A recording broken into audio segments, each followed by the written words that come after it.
Godfather godmother কোনো সৃষ্টি হতে দেওয়া যাবে না। জনগণ 16 বছর আওয়ামী লীগের যে ব্যবহারে ভোটাররা ক্ষুব্ধ বা ক্ষিপ্ত, যে দিনের ভোট রাতের ভোট ডাকাতি এবং তাদের ভোটের অধিকার কেড়ে নিয়েছে, এই অন্তর্বর্তী সরকার যদি বর্তমান পরিস্থিতিতে ভোটের অধিকার কেড়ে নেয় এবং অতি শীঘ্র নির্বাচন না দেয়, তাহলে বাংলাদেশের জনগণ আবারও যে কোনো আন্দোলন সংগ্রামে মাঠে নামতে পারে। রাজনীতির কারণে যে নারায়ণগঞ্জকে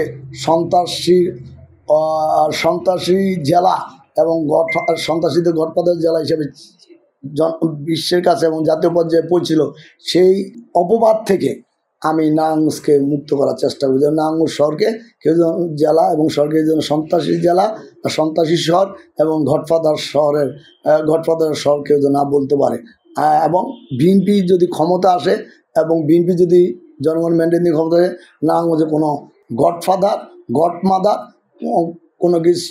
কোনো সৃষ্টি হতে দেওয়া যাবে না। জনগণের খেদমতদার হিসাবে কাজ করার যদি আমাকে সুযোগ দেয়, আমি জনগণের খেদমত করব এবং আমার দরজা সবার জন্য খোলা থাকবে।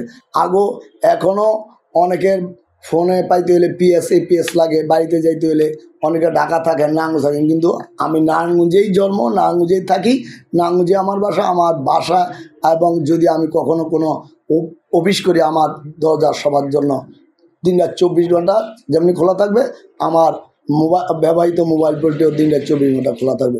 অবশেষে আমি নারায়ণগঞ্জ 5 আসনের জনগণের এবং নারায়ণগঞ্জের সমাজসেবক এবং সকল পর্যায়ের জনগণের আমি দোয়া কামনা করি, আশীর্বাদ কামনা করি, এবং তারা যদি আমাকে এগিয়ে নিয়ে যায় এবং তাদের ম্যান্ডেট তাদের খেদমত করার সুযোগ দেয়, অবশ্যই আমি তাদের খেদমতদার হিসাবে যথাযথ কাজ করার প্রতিশ্রুতি দিচ্ছি এবং ইনশাল্লাহ দিব।